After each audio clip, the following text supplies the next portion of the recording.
Huzur, the Holy Quran is full with words yadkhuluna fi abada or la khawfun alayhim wa la hum yahzanun.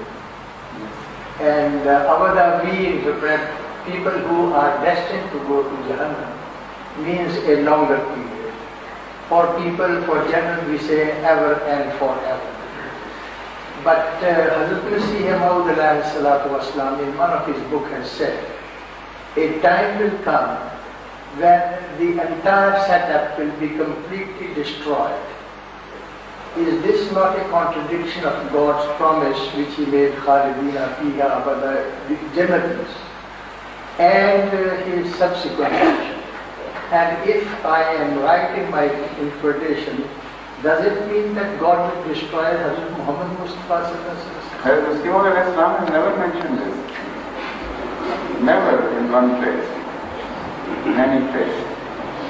The fact is that Hazrat Islam has only mentioned this about Jahannam, about the reformatory, in which people will be kept for some time until they are worthy of being chosen by Allah for His nearness, which is heaven, of course.